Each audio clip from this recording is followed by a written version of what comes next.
A minha renda fixa são as ações. Está entendendo? Eu tenho esta dinâmica, esta visão, e eu faço o seguinte, nem sempre, ao receber dividendos provenientes de uma aplicação, eu tenho a disponibilidade de comprar as ações. Então, mas acontece que esse dinheiro também não é uma batata quente que eu tenho que comprar correndo, você está entendendo? Eu costumo qualificar o seguinte: universalmente, o mercado de ações, ele é considerado como um mercado de risco. Muito bem. Se nós avaliarmos os mercados internacionais mais desenvolvidos, mercados que possuem um universo de aplicadores muito superior aqui do Brasil, nos Estados Unidos, por exemplo, o universo de aplicadores é em torno de 85% da população tem ações.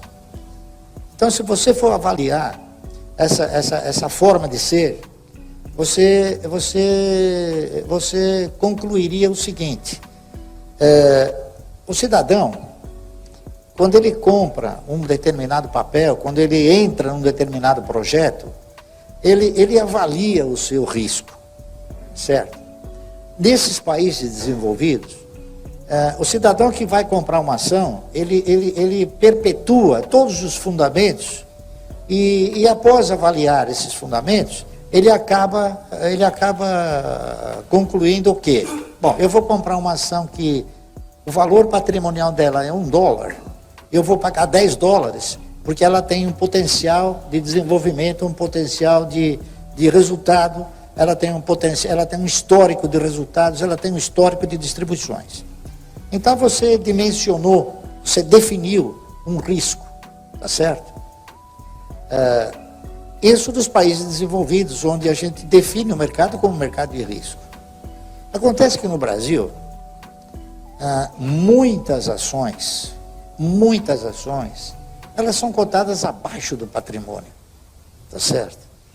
Então, eu acho o seguinte, eu acho que o risco, ele começa a produzir os seus efeitos a partir do momento que você compra uma ação acima do patrimônio.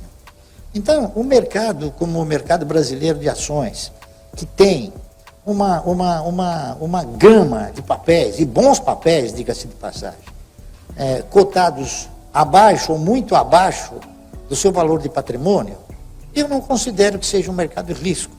Eu considero que seja um mercado de oportunidade. Está entendendo? Então, diante disso, no momento em que você recebe um dividendo, se você tiver uma boa oportunidade, aplique. Se você compre, né? Se você não tiver uma boa oportunidade, espere, porque essa oportunidade virá, com certeza, certo? Então, suponha que você tenha recebido um dividendo, vamos ver uma ação que pagou um dividendo agora, da Ultrapar, tá certo? Esse mês aqui, Ultrapar, Klabin, quem mais?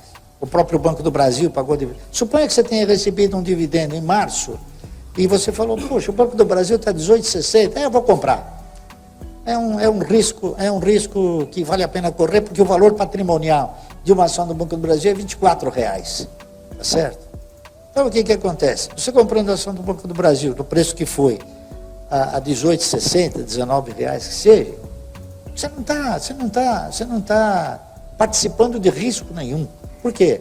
Porque o risco ele está inerente a exatamente essa condição, certo? Você vai num banco, por exemplo, e é interessante até essa colocação. Você vai num banco e você chega para o cidadão que está atendendo lá, o atendente, enfim, gerente, você chega para ele e fala, eu gostaria de aplicar em ações. O cara fala, você está louco? Ações é um papel de risco. Aí você chega para o indivíduo e você fala, me diga, você sabe qualificar o risco em ações? Ele fala, não sei. Então, quer dizer, o risco em ações é isso. Não é você simplesmente perder. O risco em ações está em você comprar um papel muito, muito superior ao seu valor de patrimônio. Está correto? Então, eu diria a você o seguinte, respondendo a sua pergunta, é prudente você segurar o recurso até que esta oportunidade se apresente. Por quê? Porque quando você tem uma carteira de previdência, você tem ingressos sistemáticos de recursos. Não é como se você, por exemplo, aplica numa opção qualquer e você só vai receber depois de um ano. Você está entendendo? Quando você tem uma carteira que tem, vamos supor, 12 papéis, eu acho 30 papéis um exagero. Eu, quando comecei a formar carteira de previdência, eu pensei o seguinte: bom, eu quero ter uma aposentadoria, falando em português, claro. Bom, mas para mim ter uma aposentadoria, precisa ter 12 salários, certo? Bom, e como é que eu faço para ter 12 salários? Se eu comprar ação de uma empresa que paga dividendo uma vez por ano, eu tenho que ter de 12 empresas. Se eu comprar ações de uma empresa que paga dividendo 2 vezes por ano, eu tenho que ter meia dúzia. Se eu comprar ações de uma empresa que paga dividendo mensal, eu posso ter uma. Eu preciso ter uma só, entendeu? Então, essa quantidade de ações, ela é exagerada. 30, 40 papéis. Para você ter 30, 40 papéis, é preferível você comprar um fundo, tá certo? O que eu proponho é que você não compre um fundo, é que você faça o seu fundo, tá certo? Você fazendo o seu fundo, você vai ter sempre o quê? Você vai ter sempre uma disponibilidade, uma receita, tá certo? Proveniente dos dividendos ou de juros sobre capital próprio.